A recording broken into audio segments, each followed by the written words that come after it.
Good morning students. आज हम लोग स्टार्ट करेंगे लेक्चर 3, इलेक्ट्रिसिटी का लेक्चर 3।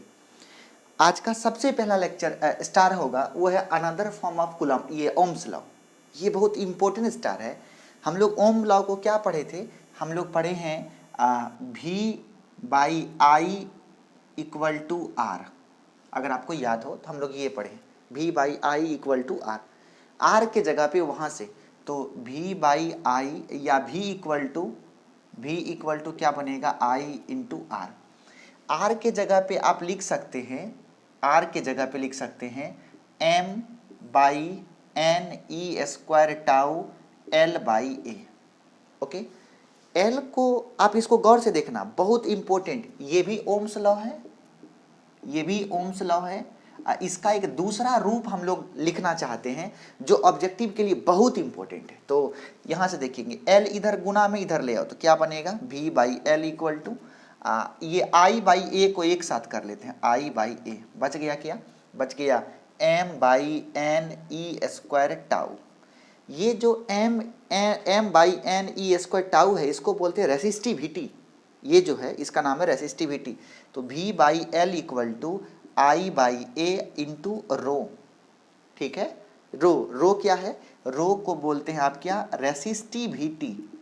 क्या बोलते हैं आप इसको? रेसिस्टिविटी। मतलब ये है प्रतिरोधकता, प्रतिरोध नहीं है, प्रतिरोधकता, या इसी को बोलते हैं आप विशिष्ट प्रतिरोध। इसी का नाम क्या है? विशिष्ट प्रतिरोध। तो ये रो को हम लोग 2-3 नाम से पुकारते हैं। रो V/L को बताए थे, V/L इक्वल टू होता है E, I/A इक्वल टू होता है J, okay, into rho. Okay, E बराबर J इंटू रो, और रो बराबर होता है 1/सिग्मा। ये है विशिष्ट प्रतिरोध और इसका नाम है विशिष्ट चालकता। ये रो क्या है? विशिष्ट प्रतिरोध। सिग्मा क्या है? विशिष्ट चालकता। तो क्या रो के बदले में 1/सिग्मा लिख सकते हैं? तो ये हो जाएगा क्या लिखिए आप? लिखा आपने E इक्वल टू J/सिग्मा। तो यहाँ से हो जाएगा J बराबर सिग्मा इंटू E। ये भी है ओम लॉ, ये भी क्या है? Ohm's law. यहाँ देखिए ये भी क्या है? Ohm's law. अगर आपको ऑप्शन में दिया जाए तो ऐसा नहीं कि आप सिर्फ V/IR ढूंढिए, ऐसा नहीं। ये भी ओम्स लॉ है, ये भी ओम्स लॉ है और ये भी ओम्स लॉ है। यहाँ पे J क्या है? J है करेंट डेंसिटी। J क्या है? तो J है आपका करेंट डेंसिटी। उसके बाद सिग्मा है आपका कंडक्टिविटी, कंडक्टिविटी इसको बोलते हैं विशिष्ट चालकता। कंडक्टिविटी का मतलब क्या हो गया? विशिष्ट चालकता। कंडक्टिविटी का मतलब विशिष्ट चालकता। और E क्या है? E है आपका इलेक्ट्रिक फील्ड, इलेक्ट्रिक फील्ड। तो ये है आपका another form of Ohm's law. ये ओम्स लॉ का अनदर फॉर्म है। नेक्स्ट, अब हम लोग यहाँ से आगे बढ़ेंगे, जल्दी से आप इसको नोट करिए। ये था another forms of Ohm's law. Ohm's law का ये अलग अलग रूप है। वीडियो को पॉज करके, अगर दिक्कत हो वीडियो को पॉज करके आप लिखेंगे। नेक्स्ट, अब हम लोग समझेंगे आपके पास फॉर्मूला क्या है, प्रतिरोध का फॉर्मूला क्या है। आपके पास फॉर्मूला है R बराबर M/N/E² tau into L/A। Okay, तो ये जो M/N/E² टाउ है आपको बताए थे, इसके बदले में हम लोग एक स्पेशल टर्म लिखते हैं जिसको बोलते हैं रो इंटू L/A। R बराबर रो इंटू L/A, जहाँ पे R क्या है? R आपका प्रतिरोध है। L क्या है? L चालक की लंबाई है, चालक की लंबाई है। A क्या है? A चालक का क्षेत्रफल है, चालक का क्षेत्रफल है, चालक का क्षेत्रफल। और ये क्षेत्रफल का एक विशेषता है। विशेषता क्या है? ये क्षेत्रफल जो होता है उसके लंबाई के परपेंडिकुलर होता है। इसको बोलते हैं अनुप्रस्थ काट का क्षेत्रफल, मतलब ये है क्रॉस सेक्शनल एरिया। ओके, और ये जो आपका रो है उसका नाम है विशिष्ट प्रतिरोध। विशिष्ट प्रतिरोध क्या बोलते हैं? विशिष्ट प्रतिरोध। इसी को बोलते हैं कि स्पेसिफिक रेसिस्टेंस। इसका नाम है स्पेसिफिक रेसिस्टेंस, या इसी को आप बोलते हैं प्रतिरोधकता। प्रतिरोधकता, ये जो आपका रो है उसका नाम क्या है? प्रतिरोधकता। ओके, नेक्स्ट हम लोग पढ़ेंगे प्रतिरोध का मात्रक। प्रतिरोध का मात्रक, तो सबसे पहली बात कि हम लोग जानेंगे unit of resistance. Unit of resistance मतलब प्रतिरोध का मात्रक। देखेंगे आप, सबसे पहली बात हम आपको एक चीज बताना चाहते हैं कि प्रतिरोध है क्या, रेसिस्टेंस है क्या। तो सबसे पहली बात कि रेसिस्टेंस जो है वो किसी भी चालक का गुण है, जिस गुण के कारण वह चालक के अंदर से बहने वाली धारा का विरोध करता है। फिर से, ये जो आपका प्रतिरोध है वो क्या है, वो किसी भी चालक का एक प्रकार का प्रॉपर्टी है, जिस प्रॉपर्टी के कारण वह चालक से बहने वाली धारा का विरोध करता है, उसे क्या बोलेंगे, प्रतिरोध। ओके, प्रतिरोध का मात्रक, प्रतिरोध का मात्रक होता है ओम। आर बराबर क्या आया, V बटा आई, मतलब V को क्या बोलेंगे, वोल्ट, I को एम्पियर, वोल्ट प्रति एम्पियर, और इसी वोल्ट प्रति एम्पियर को क्या बोलते हैं, ओम। क्या बोलते हैं, ओम। अर्थात प्रतिरोध का मात्रक क्या होता है, ओम। इसी का ये साइन है, प्रतिरोध का मात्रक क्या है, ओम। प्रतिरोध का मात्रक ओम। ओके, नेक्स्ट आप देखेंगे, ये जो प्रतिरोध है, प्रतिरोध का उल्टा बोले थे होता है कंडक्टेंस। प्रतिरोध का उल्टा क्या बोले थे, कंडक्टेंस। प्रतिरोध का उल्टा कंडक्टेंस। तो ये प्रतिरोध का उल्टा क्या होगा, कंडक्टेंस। तो लिखेंगे यूनिट ऑफ कंडक्टेंस। तो बताइए इसका कंडक्टेंस का मात्रक क्या होगा, तो इसको किससे लिखते हैं, जी से। तो जी बराबर क्या बताए थे, 1/r, मतलब 1/ओम, और 1/ओम को लिखते हैं महो। क्या लिखते हैं, महो, या इसी का दूसरा नाम है साइमेन। ठीक है, बताइए कंडक्टेंस का मात्रक क्या होता है, महो या साइमेन।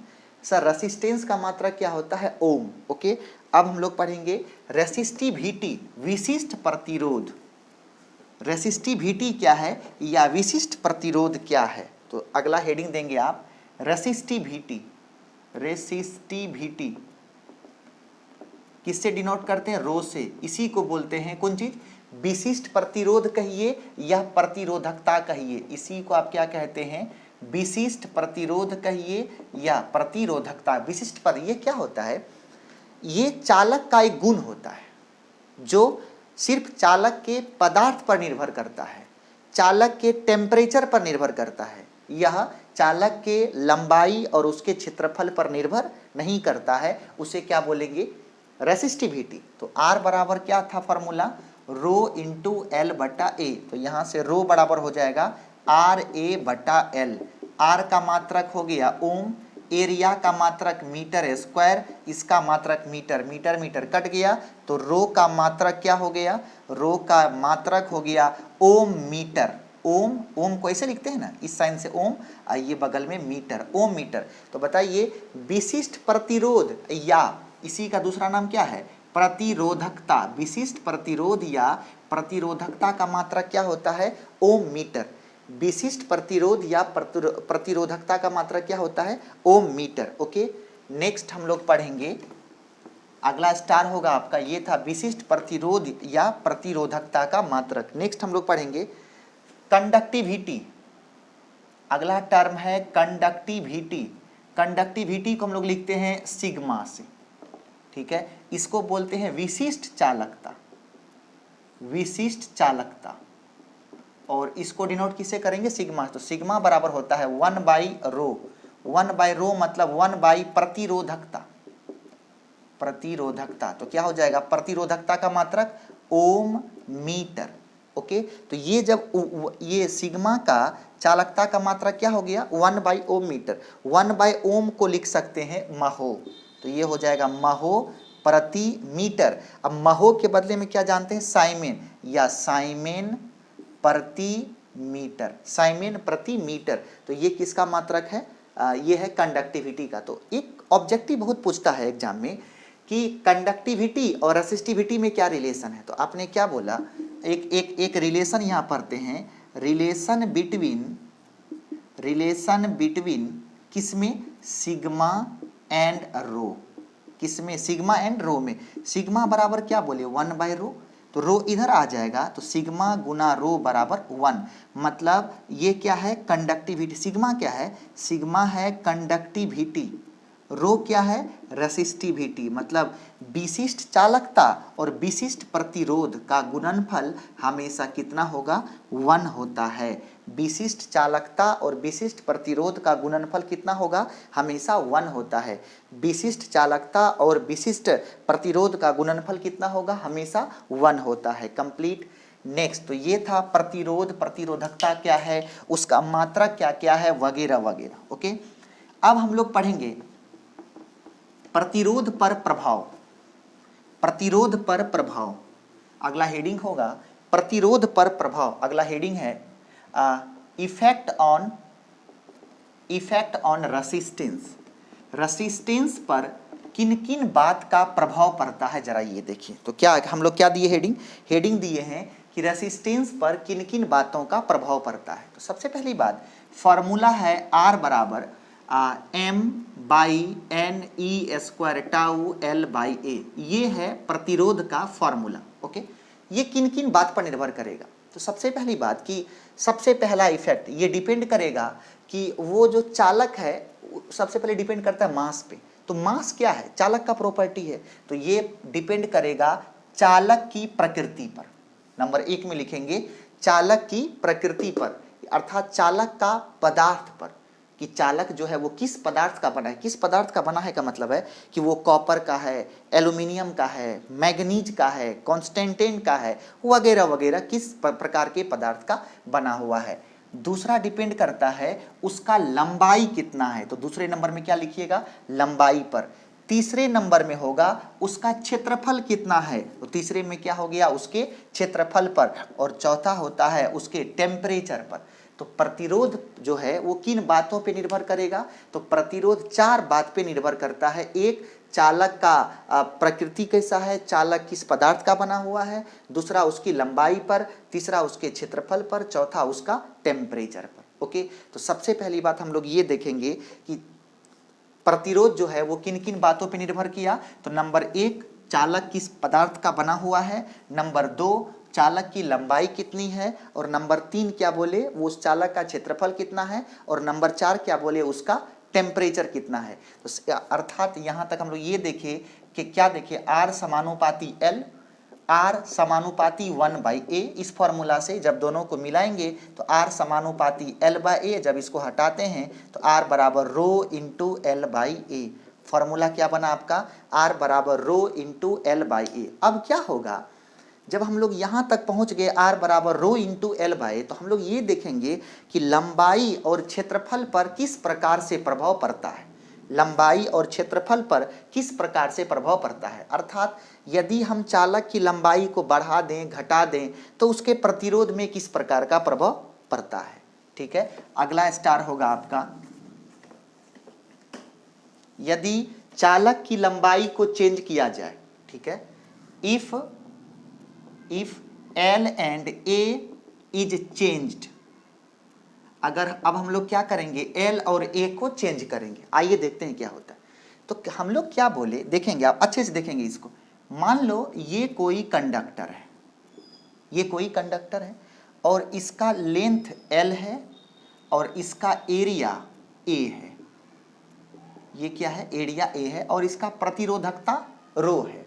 तो इसका प्रतिरोध कितना होगा, तो इसका प्रतिरोध होगा R बराबर रो इंटू L/A। इक्वेशन 1 मान लेते हैं। ओके, अब हम लोग क्या किए, अब देखेंगे यदि हम लोग इस चालक की लंबाई को बढ़ाएंगे तो उसी समय इसका क्षेत्रफल क्या होगा, वो कम हो जाएगा। जैसे कि अगर हम लोग आटा का ये बना के टुकड़ा उसको खींचे गूंदे हुए आटे को, तो उसका जब लंबाई बढ़ेगा तो उसी समय उसका क्षेत्रफल क्या होगा, कम होगा। तो इसका मतलब है यदि आप इसके लंबाई को बढ़ाते हैं तो उसका क्षेत्रफल क्या होगा, उसी समय कम हो जाएगा। तो लिखेंगे when length of the conductor is n times. अगर उसके कंडक्टर के लेंथ को n गुना किया जाए, यदि कंडक्टर के लेंथ को n गुना किया जाए, इसका मतलब है कि पहले जो लेंथ L था अब वो n गुना हो जाएगा, मतलब उसको n गुना बढ़ा दिए तो नया लेंथ हो गया L डैश। ये कितना गुना है, n गुना।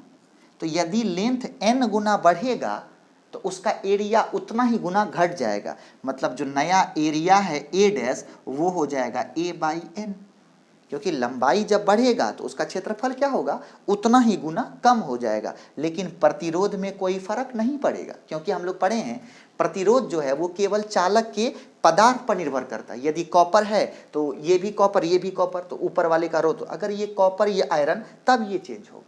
ओके, तो हम लोग क्या देखें कि ये भी रो है और ये भी रो है। लेकिन अब इसका जो नया प्रतिरोध है उसको मान लेते हैं आर डैश। तो ये हो गया आर डैश बराबर रो इंटू एल डैश बटा ए डैश, ऐसा लिख सकते हैं। रो इंटू एल डैश बटा ए डैश ऐसा लिख सकते हैं। तो ये हो जाएगा आपका, यहाँ देखेंगे आप कि आर डैश इक्वल टू हो जाएगा rho L dash. L dash कितना है, एन इंटू एल, और ए डैश कितना है, ए बाई एन। ये एन चला जाएगा ऊपर, तो आर डैश बन गया रो एन स्क्वायर एल बाई ए। इसी को अगर सजा के लिखें तो ये बनेगा एन स्क्वायर रो एल बटा ए।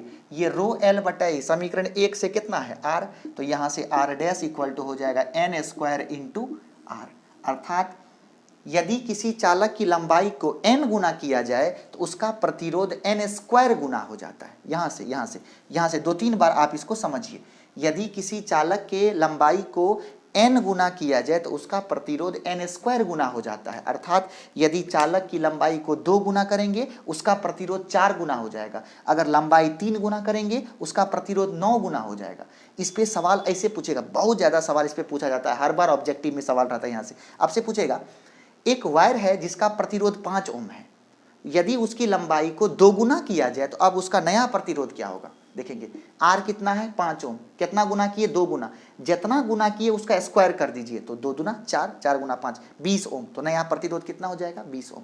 अर्थात यहाँ पे एक स्टार लिखिए आप, यदि किसी चालक की लंबाई को n गुना किया जाए तो उसका प्रतिरोध n स्क्वायर गुना बढ़ जाता है। यदि किसी चालक की लंबाई को n गुना किया जाए तो उसका प्रतिरोध n स्क्वायर गुना बढ़ जाता है। दूसरा सवाल, एक चालक है जिसका प्रतिरोध 5 ओम है, यदि उसकी लंबाई को 3 गुना किया जाए तो उसका नया प्रतिरोध क्या होगा।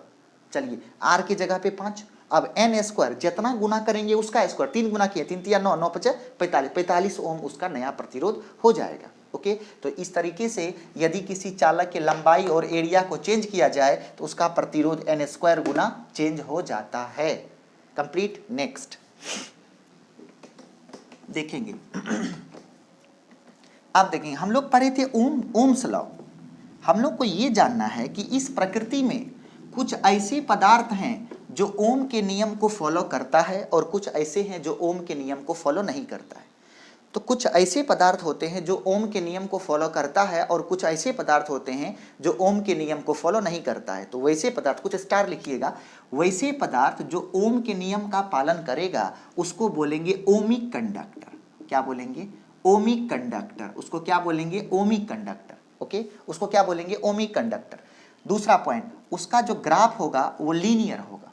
और तीसरा पॉइंट कि ये ओमिक कंडक्टर जैसे एल्यूमिनियम हो गया, आयरन हो गया, कॉपर हो गया, जिंक हो गया, वगैरह वगैरह, ये सभी कैसा है, ओमिक कंडक्टर। दूसरा नॉन ओमिक कंडक्टर, वैसा कंडक्टर जो ओम के नियम का पालन नहीं करता है उसको क्या बोलेंगे, नॉन ओमिक कंडक्टर। तो अगला क्या पढ़े, नॉन ओमिक कंडक्टर। अगला क्या पढ़ा आपने, नॉन ओमिक कंडक्टर। अगला क्या पढ़ा आप, non ohmic conductor.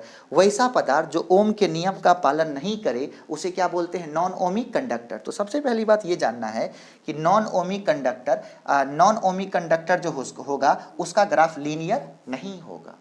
Non ohmic conductor का ग्राफ लीनियर नहीं होगा। जैसे इसमें हो गया, जैसे में आपका डायोड हो गया, ट्रायोड हो गया, ट्रांजिस्टर हो गया, बल्ब हो गया, आपका टॉर्च का बल्ब हो गया, इलेक्ट्रोलाइट्स हो गया, इलेक्ट्रोलाइट्स, ये सभी ओम के नियम का पालन नहीं करता है, इसीलिए वो उसको क्या बोलेंगे, नॉन ओमिक कंडक्टर। और जो ओम के नियम का पालन नहीं करता है वो एक नए थ्योरम का पालन करता है जिसका नाम है चाइल्ड लैंगम्यूर थ्योरम।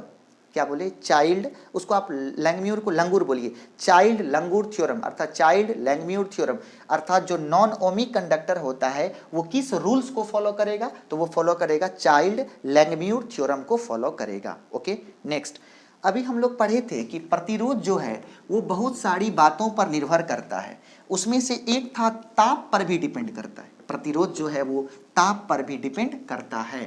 क्या बोले, प्रतिरोध जो है वो ताप पर भी डिपेंड करता है। आइए, तो सबसे पहली बात कि प्रतिरोध जो ताप पे डिपेंड करता है तो लिखेंगे इफेक्ट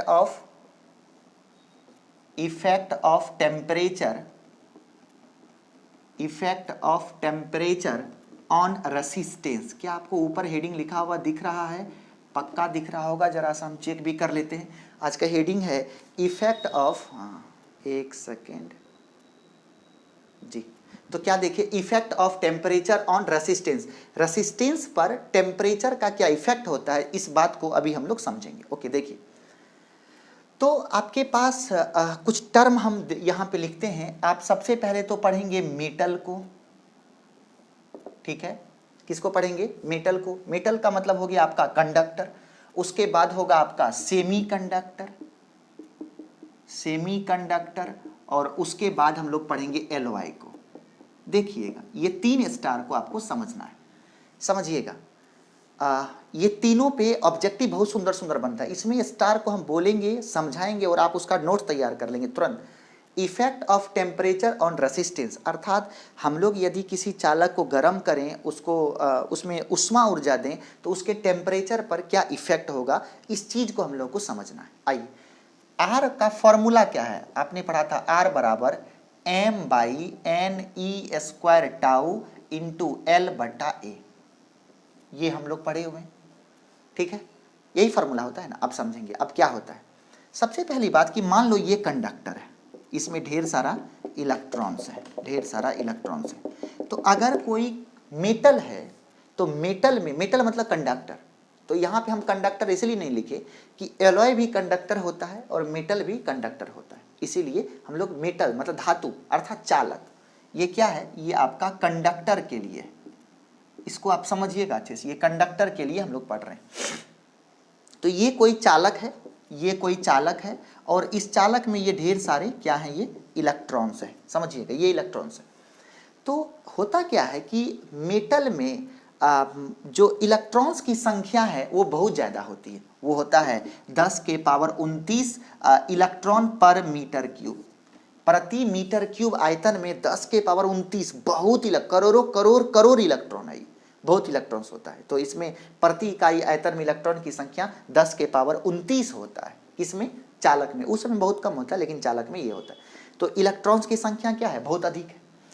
तो होता क्या है कि ये टाउ क्या है, टाउ रिलैक्सेशन टाइम है। रिलैक्सेशन टाइम का मतलब 2 इलेक्ट्रॉन के बीच होने वाले कॉलिजन में लगा समय। आपको बात समझना पड़ेगा। देखिए, होता क्या है कि जब आप टेम्परेचर बढ़ाते हो तो इलेक्ट्रॉन के बीच जो कॉलिजन है वो और जल्दी होने लगे, जल्दी। अगर कोई काम जल्दी हो रहा है, इसका मतलब उस काम को होने में समय पहले की अपेक्षा कम लग रहा है। इसका मतलब है जैसे ही T4 टेम्परेचर, यहाँ हमको देखिए, जैसे ही टेम्परेचर बढ़ेगा तो उसका जो टाइम पीरियड है वो घट जाएगा, रिलैक्सेशन टाइम घट जाएगा। नीचे वाला घटेगा तो प्रतिरोध क्या होगा, बढ़ जाएगा। इसका मतलब तुरंत उसका प्रतिरोध क्या होगा, बढ़ जाएगा। इस बात को आपको पकड़ना पड़ेगा। क्या बोले? जो चालक होता है उसमें ताप बढ़ाने पर, ये टेम्परेचर बढ़ाने पर उसके अंदर में जो इलेक्ट्रॉन्स है वो कॉलिजन, उसका जो नंबर ऑफ कॉलिजन है वो बढ़ जाता है। नंबर ऑफ कॉलिजन बढ़ने के कारण उसका जो टाइम पीरियड है वो घट जाता है, मतलब कॉलिजन टाइम बहुत कम। तेजी से इलेक्ट्रॉन अगर कॉलिजन होगा तो कॉलिजन टाइम कम हो जाएगा, घट जाता है, जिस कारण से अगर T घटेगा तो R क्या होगा, बढ़ जाता है। अब यहाँ समझिए, यदि किसी चालक को गर्म किया जाए तो उसका प्रतिरोध बढ़ता है। यदि किसी चालक को गर्म किया जाए तो उसका प्रतिरोध बढ़ता है, क्योंकि अगर टेम्परेचर बढ़ाते हैं, चालक को गर्म करते हैं, तो उसका जो नंबर ऑफ कॉलिजन है वो बढ़ जाता है, जिस कारण से रिलैक्सेशन टाइम कम हो जाता है और उसका प्रतिरोध बढ़ जाता है। अर्थात इसका ग्राफ जो है, वो इस तरीके से आएगा, ये क्या है, ये है आपका टेम्परेचर, और ये है आपका टेम्परेचर, और ये है आपका प्रतिरोध। टेम्परेचर जैसे जैसे बढ़ेगा तो उसका प्रतिरोध क्या होगा, बढ़ेगा। किसके लिए है ये, मेटल के लिए। ओके, सेमीकंडक्टर देखेंगे। सेमीकंडक्टर में क्या होता है, जैसे ही आप टेम्परेचर बढ़ाते हो, सेमीकंडक्टर में फ्री इलेक्ट्रॉन्स की संख्या कम होती है। सेमीकंडक्टर में फ्री इलेक्ट्रॉन्स की संख्या कम होती है। तो जब फ्री इलेक्ट्रॉन्स की संख्या कम होगी तो उसका जो कॉलिजन का टाइम है वो क्या होगा, अधिक होगा। कॉलिजन का जो टाइम है वो अधिक होगा, क्योंकि फ्री इलेक्ट्रॉन्स कम है, उसको कॉलिजन होने में तो समय अधिक लगेगा। तो क्या होता है सेमीकंडक्टर में, जैसे ही आप टेम्परेचर बढ़ाते हैं, सेमीकंडक्टर में जैसे ही आप टेम्परेचर बढ़ाते हैं तो इलेक्ट्रॉन के बीच जो कॉलिजन का टाइम है वो बढ़ जाता है। जैसे ही टाइम बढ़ेगा तो प्रतिरोध क्या होगा, घट जाता है। अर्थात सेमीकंडक्टर को गर्म करने पर, सेमीकंडक्टर सिलिकॉन हो गया, जर्मेनियम हो गया, ये सभी कौन है, सेमीकंडक्टर। सेमीकंडक्टर को गर्म करेंगे, उसका जो रिलैक्सेशन टाइम है वो बढ़ जाएगा और प्रतिरोध क्या होगा, घट जाएगा। इसका मतलब सेमीकंडक्टर को यदि हम लोग गर्म करते हैं तो उसका प्रतिरोध क्या होता है, घटता है। क्या बोले, सेमीकंडक्टर को यदि गर्म करते हैं तो उसका प्रतिरोध क्या होता है, घटता है। टेम्परेचर बढ़ेगा लेकिन प्रतिरोध क्या है, घटेगा। टेम्परेचर बढ़ेगा तो प्रतिरोध भी क्या है, बढ़ेगा। ओके, अब कौन आ गया, एलॉय। एलॉय मतलब क्या, मिश्र धातु। एलॉय मतलब क्या होगा, मिश्र धातु। चलिए कुछ मिश्र धातु के बारे में जानिए। जैसे नाइक्रोम,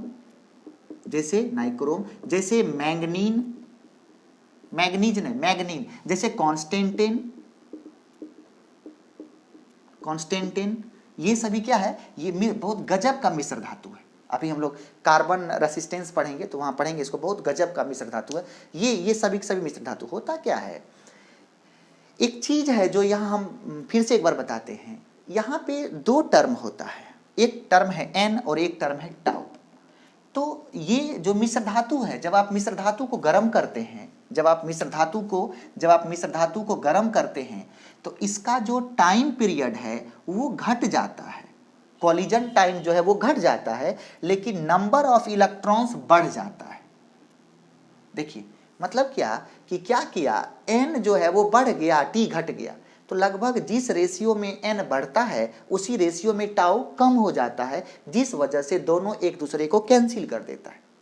क्या बोले, दोनों एक दूसरे को कैंसिल कर देगा। मतलब यदि मिश्र धातु का कौन, नाइक्रोम, मैग्नीन, कॉन्स्टेंटेन, ये सब बहुत इंपॉर्टेंट मिश्र धातु है, आगे इन सभी का बहुत यूज होगा, थोड़ा सा प्रैक्टिकल जब हम लोग पढ़ेंगे। तो जब आप टेम्परेचर बढ़ाते हो, उसका जो रिलैक्सेशन टाइम है वो कम हो जाता है, नंबर ऑफ इलेक्ट्रॉन्स बढ़ जाता है, जिस वजह से ये दोनों एक दूसरे को कैंसिल कर देता है। एक दूसरे को क्या करेगा, ये कैंसिल कर देता है, जिस वजह से इसका जो रेसिस्टेंस है वो लगभग कांस्टेंट रहता है। इसके रेसिस्टेंस में कोई परिवर्तन नहीं होता है। ठीक है, आपसे पूछेगा टेम्परेचर बढ़ाने पर, बहुत इंपॉर्टेंट ऑब्जेक्ट, कितनी बार पूछा है, और सब लोग मिश्र नाइक्रोम को चालक समझ करके टिक मार दिया ये वाला, और एकदम गलत। तो क्या बोला, अब पूछता है आपसे कि नाइक्रोम का ताप बढ़ाने पर उसका प्रतिरोध बढ़ेगा, घटेगा, नियत रहेगा, तो उसका प्रतिरोध क्या होगा, नियत रहेगा। अब नियत में कैसे, उसका जो प्रतिरोध होता है, अगर आप टेम्परेचर बढ़ाओगे तो उसका प्रतिरोध थोड़ा सा ऐसे बनता है। मतलब क्या कि हल्का सा, बहुत थोड़ा सा बढ़ता है। ठीक है, तो जिसको हम लोग क्या मान लेते हैं, नियत रहता है। और अगर बढ़ने की बात आएगी तो कैसे बढ़ेगा, ऐसे लीनियरली बढ़ता है। तो सबसे पहली बात, नाइक्रोम हो गया, मैंगनीन हो गया, कॉन्स्टेंटिन हो गया, इन सभी का जो ये क्या है, ये इफेक्ट है वो क्या होगा, थोड़ा सा बढ़ेगा, लेकिन उसको हम लोग क्या मानेंगे, नियत। तो यदि चालक है उसका टेम्परेचर बढ़ाने पर प्रतिरोध बढ़ेगा, अर्धचालक का टेम्परेचर बढ़ाने पर प्रतिरोध घटेगा, और मिश्र धातु का प्रतिरोध नियत रहेगा। नेक्स्ट, अब हम लोग जरा सा एक रिलेशन निकालते हैं, इसको जल्दी से आप पॉज करके नोट करिए। रिलेशन निकालते, रिलेशन क्या है कि आपको क्या करना है, चालक को गर्म करना है। आपको क्या करना है, चालक को गर्म करना है। अब आइए, मान लो कि कोई आपके पास चालक है, उस चालक का पहले टेम्परेचर था T, वो जो चालक है आपके पास उसका पहले टेम्परेचर क्या था, T, और उसके बाद टेम्परेचर हो गया, बढ़ा दिए तो T प्लस dt, टेम्परेचर बढ़ा दिए तो प्रतिरोध, उसका टेम्परेचर बढ़ा दिए, कितना हो गया, T प्लस dt। ये शुरू में था, ये बाद में है। और उस चालक का प्रतिरोध जो है शुरू में था मान लो R0 और बाद में हो गया R0 प्लस dr, ऐसा मान लेते हैं। आपने क्या बोला कि ये जो आपका ये प्रैक्टिकली ऐसा देखा गया। आप क्या कर रहे हैं, टेम्परेचर को बढ़ा रहे हैं, तो टेम्परेचर को कितना से कितना, पहले T था, बाद में T प्लस dt कर दिए, तो प्रतिरोध पहले उसका R0 था, वो हो गया R0 प्लस dr। इसका मतलब है कि प्रतिरोध में जो परिवर्तन होता है वो डायरेक्टली प्रोपोर्शनल होता है dt, मतलब टेम्परेचर में चेंज का नहीं, और ये जो है डायरेक्टली प्रोपोर्शनल होता है उसका इनिशियल रेसिस्टेंस का। तो दोनों को अगर हम लोग मिला दें तो d r proportional to R0 into dt हो जाएगा। प्रॉपर्टी को जब हटाते हैं तो एक कांस्टेंट आता है जिसका नाम है अल्फा। क्या नाम है इसका? इसको क्या पढ़ते हैं? अल्फा। ये समानुपाती है, ये अल्फा है। इसको चलो ऐसे लिख देते हैं, alpha r not into delta t. इसको बोलते हैं रेसिस्टेंस कोएफिशिएंट, अर्थात कोएफिशिएंट ऑफ रेसिस्टेंस, इसको अल्फा को बोलते हैं। ओके, तो ये इसका दूसरा नाम है थर्मल कोएफिशिएंट। तो यहाँ से डी आर, अगर हम लोग दोनों तरफ इंटीग्रेट कर दें, अगर हम लोग दोनों तरफ इंटीग्रेट कर दें तो ये मान लो कि आर नॉट से आर हो गया, ये T1 से T2 हो गया।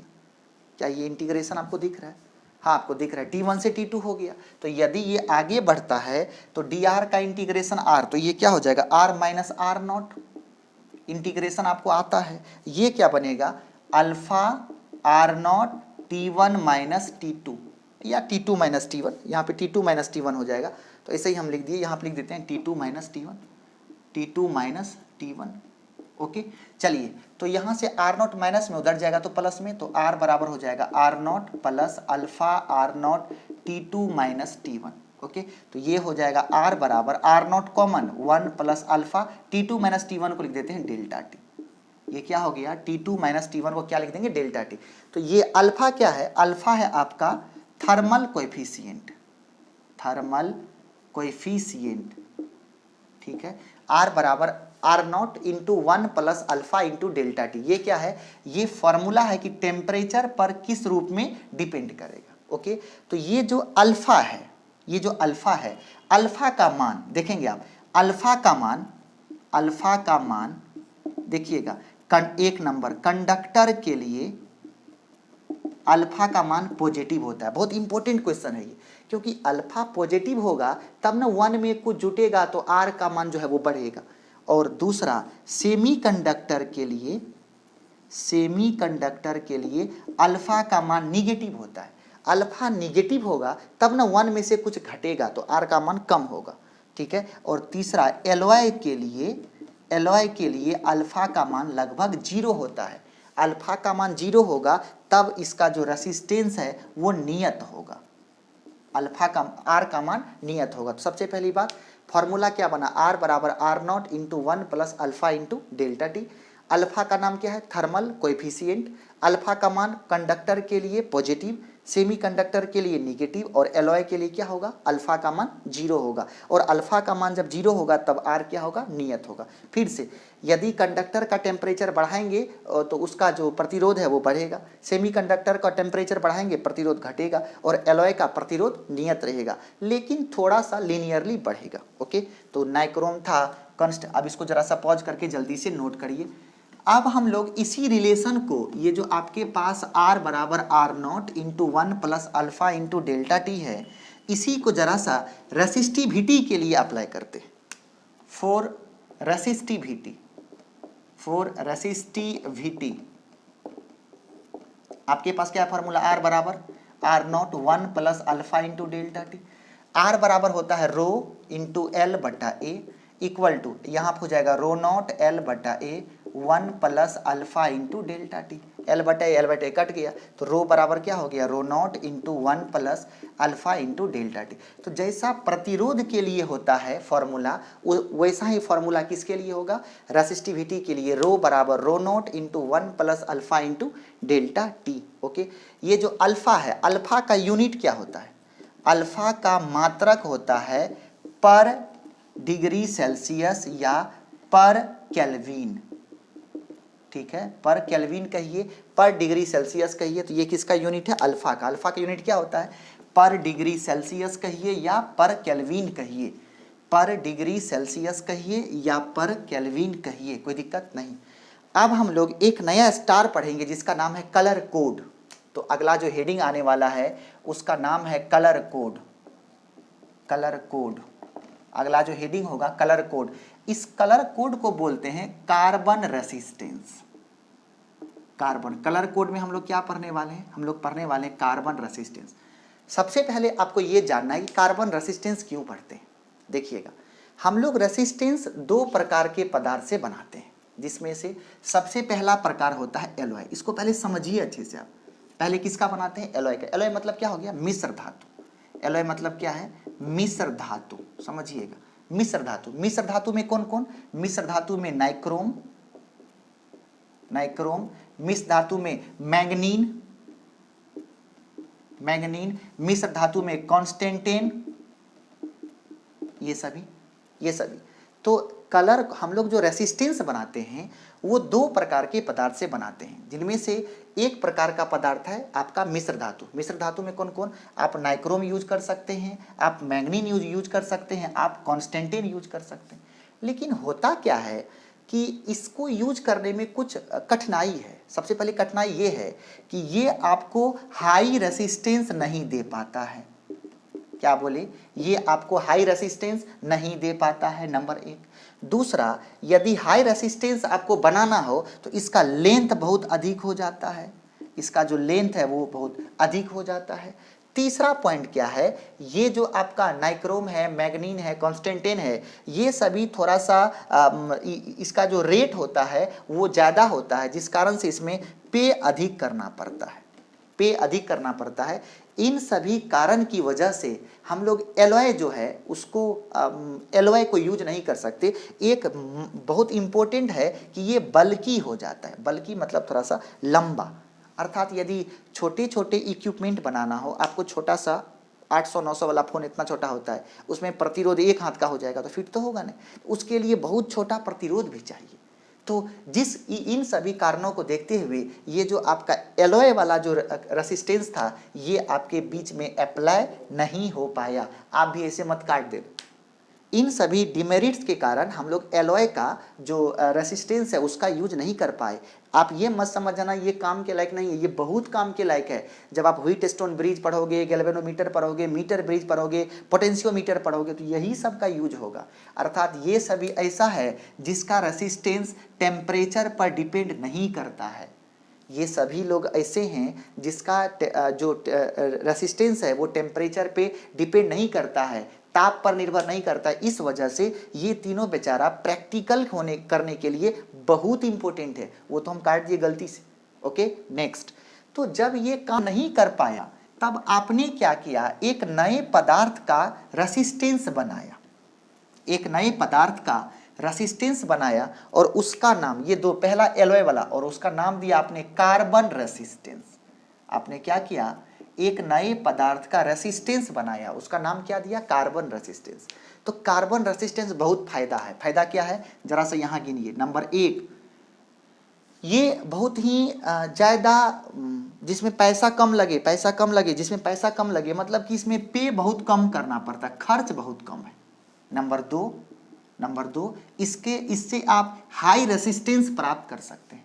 नंबर तीन, इसका साइज बहुत स्मॉल होता है। नंबर चार, ये टेम्परेचर पर डिपेंड करता है, ये टेम्परेचर पर डिपेंड करता है। अर्थात इसका जो ये नंबर तीन वाला प्रॉपर्टी है, कि ये बहुत स्मॉल साइज का होता है। और ये इतना स्मॉल साइज का होता है कार्बन रेसिस्टेंस कि आप उस पे बढ़िया से लिख भी नहीं पाएंगे कि ये 200 ओम का है कि 20 ओम का है, इतना लिख भी नहीं पाएंगे, इतना छोटा आपको दिख भी नहीं पाएगा। तो इस वजह से आपने क्या किया, इस लिखने के काम को कैंसिल कर दिया।